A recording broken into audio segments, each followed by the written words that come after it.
Hey, Darvin, you've been home for most of this month now and had more shoot-arounds. Have you feel like there's been some progress with the offense and just understanding it, where guys are going, the ball movement, and what do you think's been behind that? I just think guys getting back healthy, and not just healthy, but in game shape. You saw it firsthand with the job Vando did, both guarding Luka and Kyrie. His ability to pick up full court, deny him, his activity, the run outs, coming up with steals, loose balls, long rebounds, what have you, deflections. I think you just see it with him, how he's getting into shape and, having more shooting to start the game around our two captains.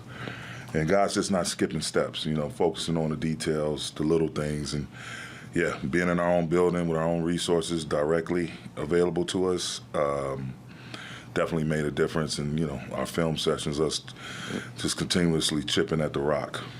How have you seen Davis grow with the passing? 11 assists in Utah, 9 tonight. Seems like he's dealing with the traps really well. And how much does that unlock part of the offense? Well, just, again, doing the film study, doing the walkthroughs, and then having to be prepared for when they throw that at you, whether they're double teaming from the top or double teaming from the baseline, just the different looks where guys are positioned. And I think guys are doing a great job staying disciplined with their spacing and understanding and knowing when to slash or when to, get into an open window for him to be able to hit them on a kick out. Darvin, it's a 2-point game at the half, and then all of a sudden you guys go on that 16-4 run. What was the focus in that time and energy-wise? Because that seemed to set the tone for the whole second half. Just to, again, get stops, hold them to one possession, and once we got it, but even if they did make it, to constantly have that rush right back at them once we had the ball and the ball security. Us getting stops, holding them to one possession, and us taking care of the ball, I think was the key factor. Key factors in what you saw, us create a surplus. Darvin, you told us that you told D'Angelo earlier in the season that you really enjoyed coaching him. Mm-hmm. What have you seen from him over this last stretch since he came back from the tailbone injury? Obviously, he's found an offensive rhythm, and just kind of how do you view his role in what you guys could potentially do in reaching your, wherever you can go? I just think his willingness to communicate, to share his feelings, even though they, sometimes may not be in agreement with mine. I totally respect that. I'm all about communicating with the players and collaborating, but to start with the communication, it creates clarity. You don't have to go around guessing once you have that dialogue. And the dialogue we've had in film sessions, he and I have had one-on-one during the game, during the shoot-around, just, trying to be as much as possible on the same page. And I just think his playmaking ability, the things he sees in the game, during the game, his communicating with his teammates, with Bron and A, Austin, all those guys, TP, when he's out there, with only one of our captains on the floor, his ability to quarterback certain situations has been phenomenal. And went through he started out great, went through a little tough stretch, as we all do. We're not going to be hitting on all cylinders throughout the course of an entire season. Everyone has a bad night, bad week, bad month, what have you. But he's fought through it, playing in a really great rhythm, and we need him to do that. And, his aggressiveness from the three-point line, his ability to make plays in between, at the rim, the passing, he's a dynamic player, and we're happy that he's playing at that level and that he's with us. Darvin, excuse me, there was a play in the fourth quarter, I think, where Christian got a contest on a Luka jumper. The break triggers out to LeBron, and he throws that between a bounce pass to Vanderbilt. Is that the continuity, the comfortability that you've kind of been lacking? And do you think, are you seeing that kind of play happen more regularly here over these last, 6 games or so? Yeah, it's the cycle of it all. Usually when you play good defense, it triggers good offense.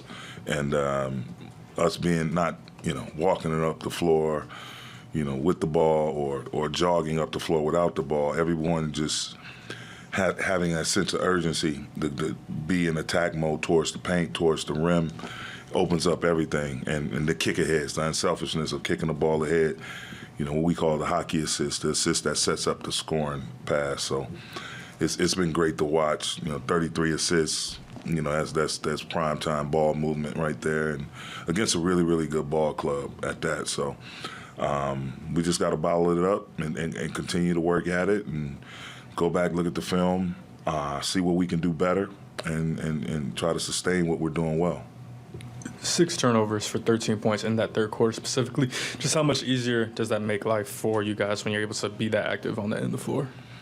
It's again, a great defense is the best offense because you're going to force turnovers, you're going to force bad shots, most times bad long shots. So those shots, and those deflections, those steals, those block shots, they all, 90% of the time start the fast break. So you're able to get out in transition and get easy looks, collapse the defense going back the other way, and that opens up, your shooters as well, as you saw.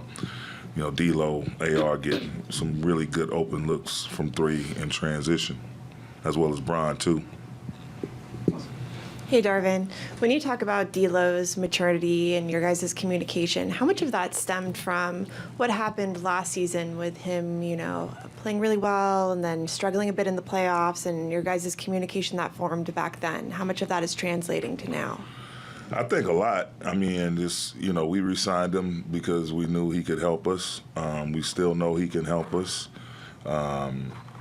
We believe in him. Again, everyone keeps talking about, it's that time of the year, I guess, but with the trade talks, and again, everyone understands in this business that, if there's opportunities to get better, you're going to do that.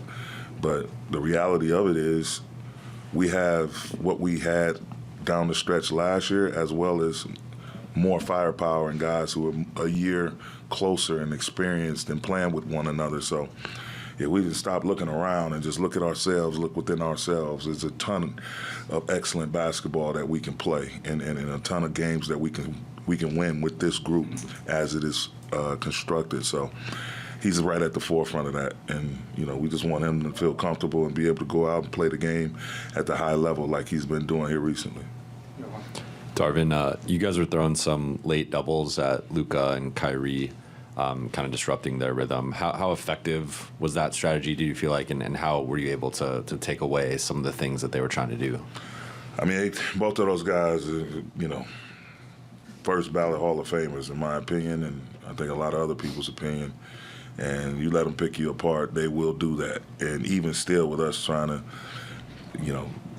throw different schemes at them, they still got opportunities where they got looks. The biggest thing for us is just trying to speed them up, make them have to make decisions faster, placing different bodies in front of them so they have to maneuver and do more, eat up more time off the shot clock. So just trying to make them uncomfortable, but don't think for 1 second that you're ever going to shut either one of those guys down completely.